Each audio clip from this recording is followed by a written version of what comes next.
terminé. On se fait un petit special recap de la bubble et des highlights, en fait, des plays qu'on a vraiment aimés.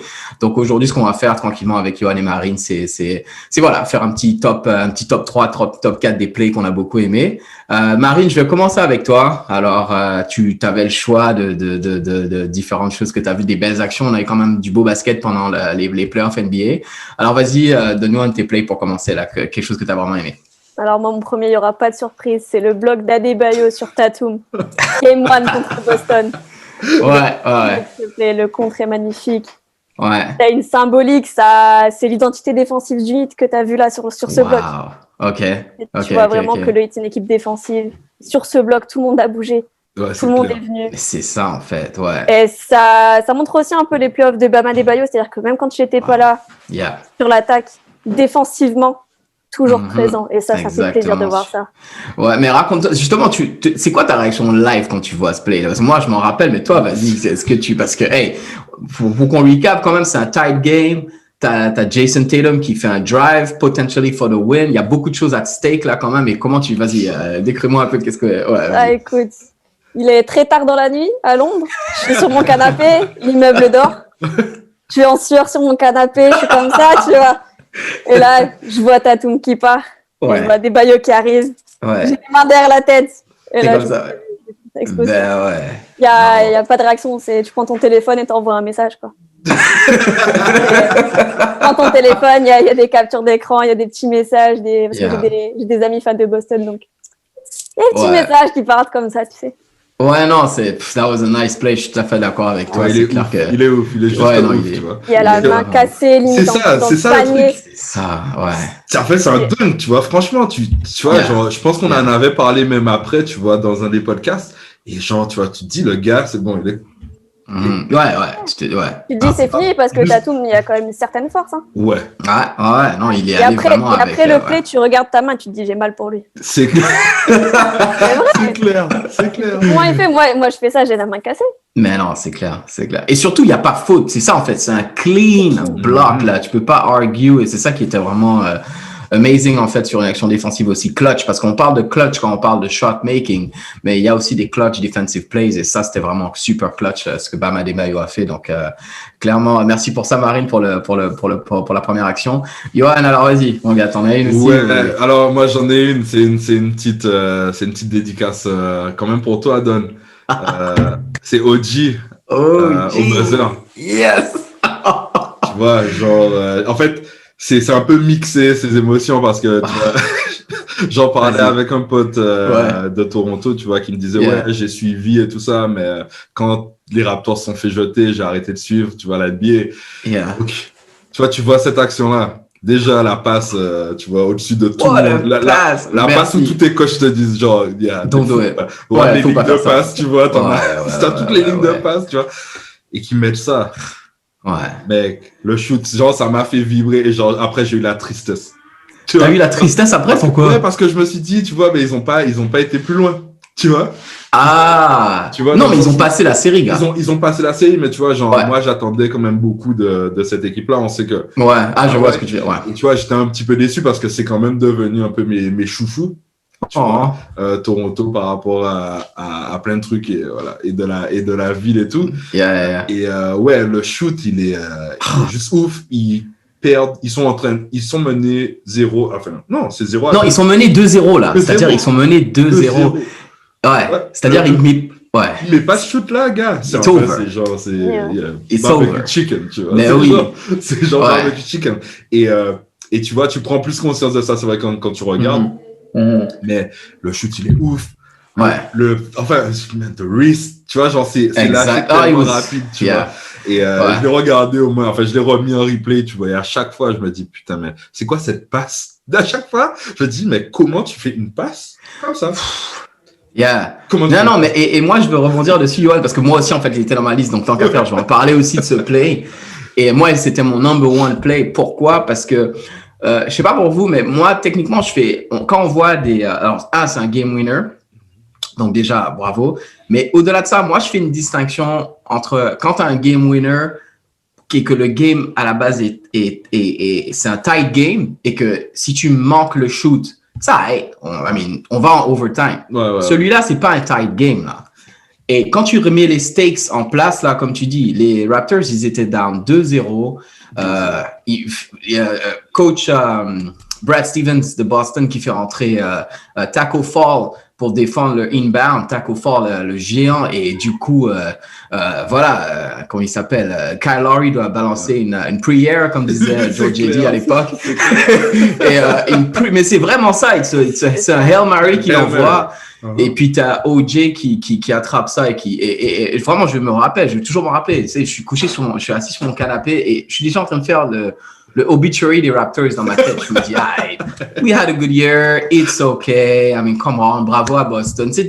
T'es vraiment, et puis when that shit went in, man, j'ai sauté, j'ai commencé à courir. My girl, she was on her iPad, she's like, what the fuck is wrong? Je disais, you don't get it, like, dude.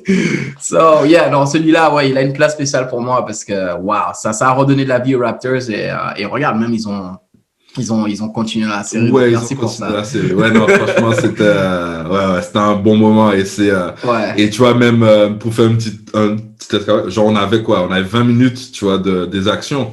Yeah. Tu vois, genre moi j'ai une liste de trucs que j'ai pas mis, tu vois. Mais il y a des shoots. Il y a enfin bref, on en reparlera tout à l'heure. On va en parler de toute façon, tant qu'à faire. Voilà, je pense qu'on est passé. Quand on est passé au travers de nos plays principaux, on pourra faire peut-être une petite section, un petit segment special mention, il n'y a pas de problème là, mais c'est là que tu vois que le basket était quand même c'était de la bonne qualité là, définitivement. Marie, vas-y, t'en as un autre pour nous? Ouais, on reste du côté de Miami pour moi. Mais je l'ai choisi. C'est pas 3 plays, c'est 3 plays de Miami. Non, même pas, il y aura une dédicace à la fin parce que voilà. Mais je l'ai choisi surtout pour la symbolique. C'est pas un poster, c'est pas ça, mais c'est la grosse défense de Jimmy Butler, defense to offense, contre Boston dans le game 2. Wow, yeah. Et je l'ai choisi parce que cette image, en gros, c'est l'image des playoffs de Jimmy. C'est-à-dire que ça fait le taf en défense. Et ça se bat jusqu'au bout, sur chaque point. Pour aller chercher les 2 points comme ça sur l'attaque. Et ça montre aussi que Jimmy, dans ses playoffs, il s'est jamais caché. Il s'est toujours montré en leader, comporté en leader. Et ça passait par ce genre de play. Il est capable de faire un stop défensif. Il est capable de s'arracher derrière pour aller faire la contre-attaque. Même si c'est fin de match, milieu de match, il s'en fout. Et juste, il joue. Un match, c'est 48 minutes. C'est jusqu'à la 48e minute qu'il va se donner. Ouais. Non, je suis d'accord avec toi. Et en fait, pour faire une petite parenthèse, j'ai fait avec Jimmy Butler. Moi, c'est le genre de joueur qui, comme tu dis, sur un match, même s'il pèse pas par le scoring, même si, voilà, il va impliquer le jeu, tu vois. Enfin, il va impacter, le jeu, tu vois, que ce soit par la défense ou des passes ou quelque chose. Et moi, je le compare, justement, et c'est le problème qu'il avait quand il était à Minnesota, quand il a vu qu'un gars comme Andrew Wiggins, alors plus jeune, d'accord, mais Andrew Wiggins se fait payer un max contract alors que lui, à l'époque, n'avait pas encore été paid. Et il dit, mais dans sa tête, et je comprends son problème, c'est que pourquoi tu vas payer un gars comme ça qui des fois disparaît? Je sais pas si vous avez déjà regardé certains matchs de Minnesota, mais tu peux passer 5 minutes en train de te dire, wow, en fait, Andrew Wiggins, il était sur le terrain all along. Like I didn't know. Le gars, il fait des allers-retours tranquille, il jog, des fois, et de temps en temps, il va te faire un play spécial, tu vois. Mais c'est un joueur qui prend du temps off en plein match. Tu vois parce que je t'explique? Butler, il fait jamais ça, quoi, tu vois. Donc, mais tu l'as vu à la fin du match, là, où les gens sur le stade et les gens cassés, quoi, tu vois. Si le gars, il a en fait tout laissé. Il a tout donné, gars. C'est ça, en fait. C'est ouf. C'est ça, en fait. Et c'est ça qu'on attend d'un franchise player sur une série. Que ce soit en saison régulière, forcément, t'attends ça de ton franchise player, mais les playoffs, c'est quand même le moment que tout le monde attend. Et c'est là que t'attends que ta star, elle step up. Et petite parenthèse, justement, mais on attend les relax, mais Yohan, tu parles de ça, mais ça, je sais que t'es Kawhi Leonard, c'est ton gars, mais je te dirais que ça, c'est quelque chose que je lui reprochais sur cette playoff run des Clippers, et notamment sur le Game 7, parce que regarde cette image de Jimmy Butler qui, comme tu dis, là, il est sur la table, là, il a tout donné. Kawhi, quand tu regardes ton Game 7, est-ce que tu as vraiment tout donné sur ce match-là? Est-ce qu'il y a un moment où tu peux dire, yo coach, put me in et je vais carry the team et I'm gonna lay it all on the table. Did he do that? Je pense pas. Mais je pense que c'est aussi c'est des mentalités différentes parce que Kawhi, tu vois, même si ça peut être le joueur le plus fort, c'est pas un franchise player. Tu vois, ça peut être la journée. C'est un hot take que tu balances là. C'est un hot take. Ah putain, je vais mais je suis d'accord avec toi sur la pensée. Non, mais tu vois, un franchise player dans le sens où je veux dire plus genre Jimmy Butler, comme LeBron, tu vois. C'est les gars qui, genre, il y a un moment, ils disent, les gars, c'est bon, on y va. Lui, il est plus genre dans l'exécution, donc c'est flawless, tu vois. Il va bien défendre, tu vas voir des trucs qui sont pas dans les stats, il va bien défendre, il va marquer ses points, mais en tant que leader, genre, d'homme, tu vois, genre, d'équipe, c'est plus, il attend, en fait, t'as l'impression que, c'est même pas t'as l'impression, c'est Kyle Lowry qui a fait que, tu vois, qui a fait Toronto, tu vois. Oui, genre, il a toujours été dans des situations comme ça où, genre, t'avais, Tim Duncan, on peut dire ce qu'on veut, hein.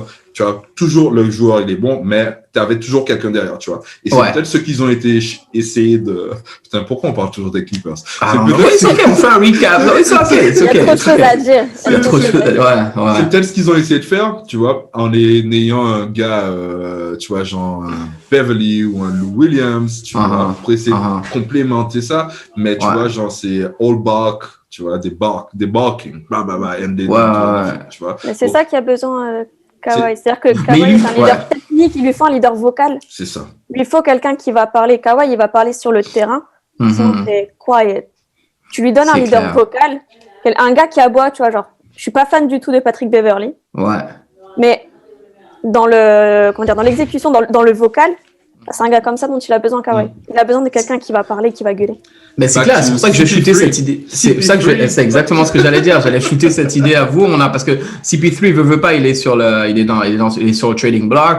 On le voit à Milwaukee, on le voit à Philly, on le voit dans différentes destinations. Mais je t'avoue que moi, aux Clippers, je kifferais voir CP3 back aux Clippers. Et c'est comme, là, il va order Kawhi et PG around. Ça va être comme, OK. Je suis le général sur le floor, je suis le leader, et ça peut être intéressant pour lui, moi, je pense, tu vois. Mais bon, faut voir dans quelle mesure c'est possible. Alors, Yoann, mais tu m'as pas donné ton play, vas-y. Non, j'ai pas donné mon play. Je pense que donc là, comme j'ai dit, j'ai un peu triché parce que j'avais mis 4 plays, tu vois. Mais bon, ça, c'est pas grave. Il y en a 2 qui sont un peu les mêmes similaires. Je vais partir, parce que je peux pas faire quand même un podcast sans parler de Giannis. Je vais parler du bloc. Il y avait 2 actions malheureusement de Giannis dans ce petit récap de la NBA, je crois. Il y a un dunk.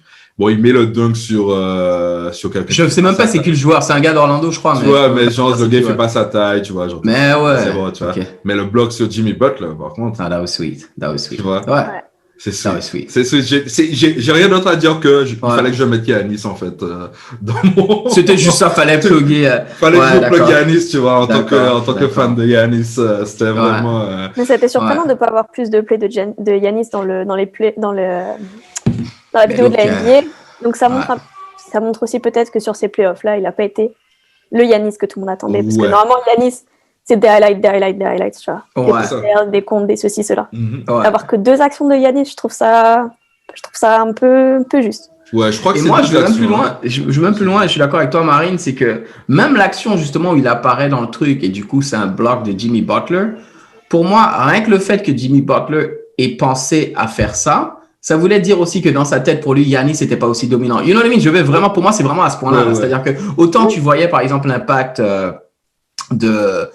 tu sais, de Anthony Davis, par exemple, quand les Lakers jouaient Denver et que, tu vois, les gars, ils avaient plein de lay-ups des fois qu'ils pouvaient prendre, ou même dans la finale pendant Miami, tu vois, où les gars, ils avaient des fois des lay-ups qu'ils pouvaient prendre, mais ils sautaient, ils faisaient la passe directe, il y avait vraiment ce truc dans la tête pour revenir au play dont on parle, que Jimmy Butler est un straight line au basket et qu'il voit Giannis et qu'il se dit, I'm gonna go dunk on that guy. Tu vois, c'est juste, ok, bon, là, ça n'a pas fonctionné dans l'occurrence, mais rien que le fait qu'il, tu sais, il s'est même pas dit, ok. Peut-être que, non. Alors que le même Jimmy Butler, tu vois, en finale NBA, quand il y avait Anthony Davis, il n'allait pas drive et essayer de dunk sur Davis comme ça. Là c'était comme, ok, on va essayer de faire un kick-out. So, ok, tu voulais juste parler. Toi, tu voulais juste mentionner Giannis. Je voulais juste mentionner Giannis, tu vois, parce que, il faut quand même. C'est un joueur incroyable. Petite parenthèse, genre, j'ai été voir les Bucks contre les Nets, je crois, à Londres. Genre, je sais plus, les gens dans les commentaires, vous pouvez dire c'est quelle année, tu vois. Juste pour Giannis, tu vois. Juste pour Giannis. Genre, j'ai payé mes places, mais genre super cher. Hein. J'ai dit, en fait, il faut que je vois ce joueur, tu vois. Donc c'est pour ça que, voilà, quoi. C'était-tu un bon match ou Non. Ah, ok.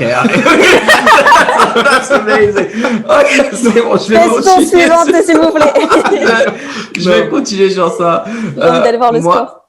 Moi, un de mes... Ok, I don't even remember because I sent it to you. Attends, je vais juste checker parce que je t'avais envoyé... T'avais... Oh, yeah, this one. Ok. Oui, d'accord, c'est bon. Je l'ai ici. En fait, alors, on a parlé du... moi, j'ai un autre game winner, en fait. Alors, j'avais mentionné dans le premier tantôt, et tu l'avais aussi, celui de OJ. L'autre game winner, c'est celui de Luka. Le shoot que Luka met contre les Clippers first round. Oh my! Et là encore, je reviens sur ce truc que je dis toujours, c'est pas un shoot pour aller... S'il le manque, il n'y a pas OT, là. C'est un game winner. D'ailleurs, c'est funny parce que tu peux argue qu'il aurait pu essayer de drive ou aller chercher un pull-up 2. Mais non, en fait. Le gars, il met un 3 for the win. Il y a qui sur lui? C'est Beverly qui est sur lui? C'est Reggie Jackson. Reggie Jackson. Ouais. Mais là encore, toute une polémique parce que tu peux dire, en fait, ils font un écran et un switch. Et je pense que tu peux dire pourquoi Kawhi, il should have been there, ou Paul George. Ouais. Anyway, c'est encore une fois, on va pas faire une... C'est encore les Clippers. Mais, toujours les mêmes, les pauvres. Ouais, c'est ça, toujours les mêmes. Je me sens mal, je te jure. Non, mais pour moi, il n'y a pas de fan de Clippers. C'est bon, on va pas se faire attaquer. C'est clair. J'aime pas tirer sur les gens à terre, tu vois. Pour moi, ce play, c'est vraiment les cojones le cojones factor de Luka en tant que, justement, franchise player, tu vois, il va prendre ce shoot-là, tu vois, il va être comme, OK, I got these guys. Et puis, au-delà de ça, voilà, c'est la première fois qu'on le voyait en playoff, mine de rien. Et autant nous, en tant qu'Européens, c'est sûr qu'on était déjà aware de son talent, clairement. Et puis, on l'a suivi pendant la saison régulière. Mais il faut se dire que le casual fan de basket qui, lui, voit pas nécessairement Dallas en League Pass ou voilà, Luka, c'était comme, oh my God, c'est qui ce gars qui est littéralement en train d'aller tout avec les Clippers. Donc, c'est ce que j'ai aimé un peu j'ai vraiment beaucoup aimé ce shoot-là. I was like, wow, OK. Donc c'est ça. Marine, vas-y, t'en as un autre pour nous, là? Ouais, étonnamment, c'est pas Miami. Oh. OK. Je vais du côté des Lakers. OK, all right. C'est une action défensive contre Portland. Mm-hmm. Où tu vois Anthony Davis, Danny Green et je ne sais plus qui, sur la même action, 3 contre. Ouais, qui bloque tout le monde, là. Ouais, qui bloque tout le monde, là. C'est ça, exactement. Et ça montre que quand ils veulent, quand ils ont voulu sur ces playoffs, les Lakers, la défense, personne ne pouvait passer. Ouais. True. Je me souviens plus du score, mais je crois... Attends. Il bloque Damian Lillard. C'est Danny Green qui bloque Damian Lillard, mais avant ça, c'est Danny Green, c'est Gary Trent Jr. Ouais. Yeah. C'est Trent, tu vois. Et je me dis, en fait, c'est peut-être à ce moment-là qu'ils ont tué, en fait, les Blazers. Tu vois, genre, ils ont étouffé les gars en mode, ouais, game time, whatever, et rester à Dame Lillard, right? Ça, on va pas, voilà. Ouais. Mais, tu vois, c'est là où ils ont dit, en fait, non, les gars, on est beaucoup plus puissants que ça. Ouais. On va pas jouer avec vous. On va vous étouffer, tu vois. That's it. Et tu peux même revenir en disant que pareil, même avec Miami, ça a été ça, c'est-à-dire le game 6, le fameux game où ils clinch. C'est vraiment là où ils se disent, bon, on va arrêter de niaiser, on est plus grand, on est plus fort, on est plus whatever, allons juste les étouffer. Et voilà, moi, ce play dont tu parles, c'est vrai que je le vois dans ma tête et ça me permet aussi de quand même donner un petit crédit à Danny Green. Parce il s'est fait beaucoup slander pendant la campagne de playoff. Ouais. Alors qu'en vrai, si tu regardes son body of work sur les playoffs, d'accord, le shooting était peut-être below average, mais il faisait toujours les petits plays par-ci, par-là. Tu vois, de temps en temps, c'est un bloc, de temps en temps, c'est un steal, de temps en temps, c'est juste un bon defensive switch. Et des fois, c'est ce dont tu as besoin, en fait, tu vois, de juste garder un peu la tête au-dessus de l'eau, tu vois, et de pas être un minus pour ta team, en fait. T'allais dire un truc, Yoann? Ouais, du coup... Excuse-moi, Marine. Vas-y, non, vas-y, je t'en prie.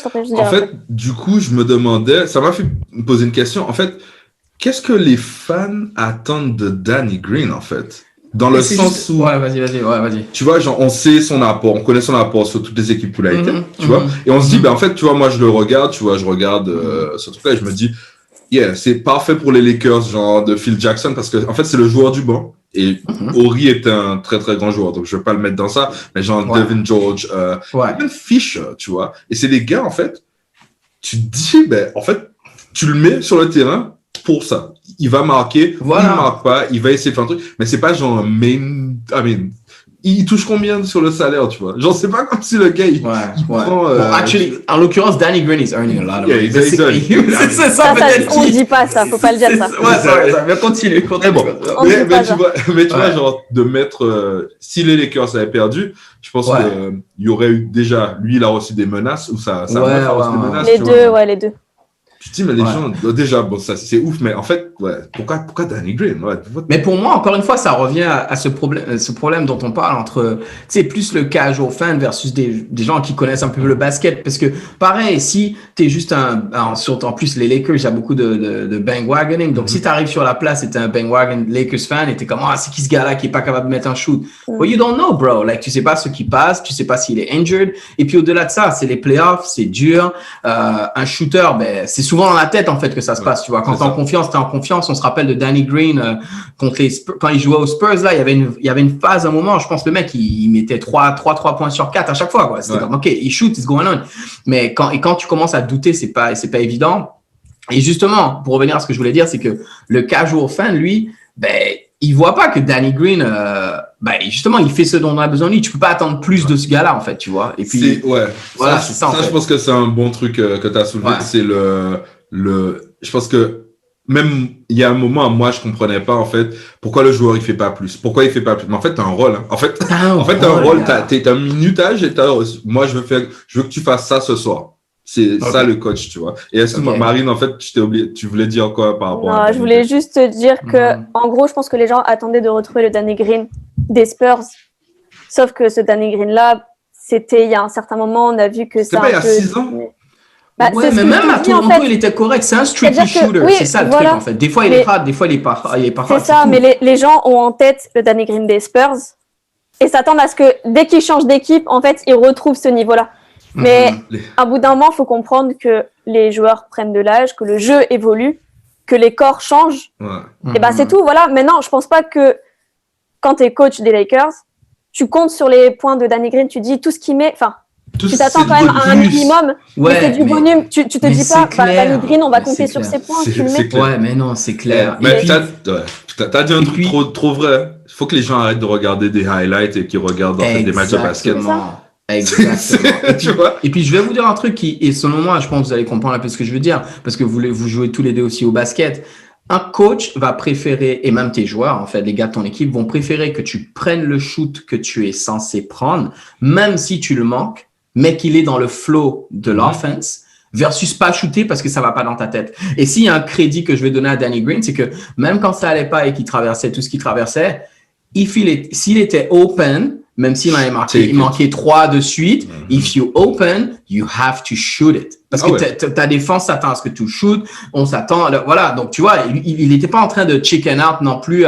Tu l'as jamais vu recevoir la balle, être ouvert et balancer la balle comme une patate chaude, là. Tu sais, il prenait ses shoots pareils. Ça, il l'a fait aux Spurs, ça. Ça, il l'a fait aux Spurs. Hein. Ah, c'est vrai, il l'a fait aux Spurs. Ouais, ça, il l'a fait aux Spurs parce que je pense qu'il y a une série, et je me souviens plus, faudra demander à Coach K pour ses Spurs, tu vois. Mais je pense qu'il y a un moment où il est super bon avec les Spurs, et après, je pense qu'il se refroidit un peu comme ça. Et si, tu vois, tout le monde, enfin, stop watching highlights, people. Stop watching highlights, man. Et j'ai eu la même réaction que toi quand j'ai regardé le live. Je me suis dit, mais en fait, Danny Green, tout le monde parle que du shoot, mais les gens ont oublié ce qu'il a fait avant le shoot. J'ai eu la même réaction que toi, hein, honnêtement. Je me suis dit, s'il n'est pas là sur cette action-là, le match, il n'est pas pareil pour les Lakers. C'est pas pareil. C'est ça. Clair. Mais cette action-là, elle montre aussi que c'est cette défense qui leur a fait gagner le titre. Parce que peut-être qu'ils ont resserré le truc.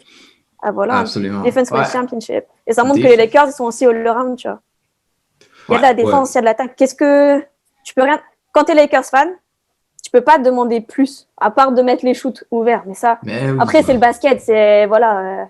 Si pour toi, tu arrives à mettre tous tes shoots, tant mieux pour toi. Va t'inscrire à NBA. Clairement. Que les gars, ils sont ça, en fait. Et Danny Green, il a jamais fui ses responsabilités. Comme tu dis, il avait un shoot ouvert. Il l'a pris, même s'il était pas chaud, qu'il était dans des mauvaises conditions ou quoi. Il a pris son shoot. Et ça, c'est tout le crédit que tu peux lui donner. Tu peux pas lui enlever le fait que, le gars, il était là, il s'est fait critiquer. Mais il est revenu au match Il est d'après. revenu, il a show up. Et il a c'est refait ça. la même chose. That's what you Voilà, want. c'est Et ça. c'est pour moi, c'est ça en fait, tu vois. Donc crédit à lui, crédit à son coach aussi de lui donner cette confidence. Et puis c'est ça quoi. Donc merci. Johan, go Ouais. for it, my man. Mon dernier, là, il est dur. Là. Je regarde la liste, là, en fait, tu vois. Yeah. Et j'ai souvent envie j'en ai deux qui peuvent... J'en ai deux où ça peut être une très bonne blague. Donc, deux très bonnes blagues. Et, Okay. deux très bonnes blagues. Shout-out. Ouais, j'ai du mal, là. Je vais dire, OK, je vais prendre un... Hors de ça, on va parler après, mais genre Jamal Murray, le English off the glass. Ouais. Against the Lakers, right? Ouais, tu vois, sur le LeBron, tu vois. Genre, et Jamal Murray pour toute son œuvre. Au final, tu vois. Non, mais le truc, enfin, c'est juste magnifique. En fait, c'est du basket. Ouais. Enfin, je sais pas, tout le monde a essayé de faire ça. Tu vois, je sais pas combien de layups on a essayé de faire. Essayer de gérer le 360, tu vois, et tout ça. Le truc est juste ouf. Et même quand il change enfin, Jamal Murray. Merci pour ce play-là. C'est clair. C'est juste magnifique. C'est juste magnifique. Et merci pour genre l'effort, tu vois. Genre c'est quand tu vois ce qu'il a fait. Ouais. Ah là là là là là. J'ai hâte. Non, je suis d'accord avec toi. Moi, je l'avais aussi. J'avais triché un peu parce que moi, on devait choisir 3 plays et moi, j'ai dit les 2 que je vous avais donnés et j'en avais un dernier, mais qui en fait, c'était 2 layups de Jamal Murray. En fait. Yes. Et c'était le fameux 360 dont tu parles sur Rudy Gobert. Et le English qu'il fait sur le LeBron James des Lakers, en fait. Donc, de toute façon, les plays. Ah non, mais en fait, je pense que j'ai la même chose que toi parce que je suis en train de relire le truc. J'ai là, Jamal sur LeBron, English of the Glass, et ensuite le 360, tu vois, contre. Gobert. Mais ouais, t'as les 2 plays, voilà, c'est ça. De toute façon, ceux qui regardent le YouTube channel, ils vont pouvoir voir les plays aussi. Pour moi, ce que j'ai aimé, pour rebondir sur ce que tu disais, Johan, c'est, ça nous a permis, là aussi, voilà un gars, Jamal Murray, qui, le casual fan, encore une fois, ne le connaissait pas nécessairement. Tu vas dire, OK, déjà, nobody watches Denver, soyons honnêtes, là. Ils sont pas souvent sur National TV. Ils ont pas beaucoup de couverture médiatique, soyons honnêtes. Et là, c'est là que lui, pareil, il est sur on the biggest stage. Là, tu le vois exploser comme ça, ce gars from Ontario, Canada, by the way, in the house.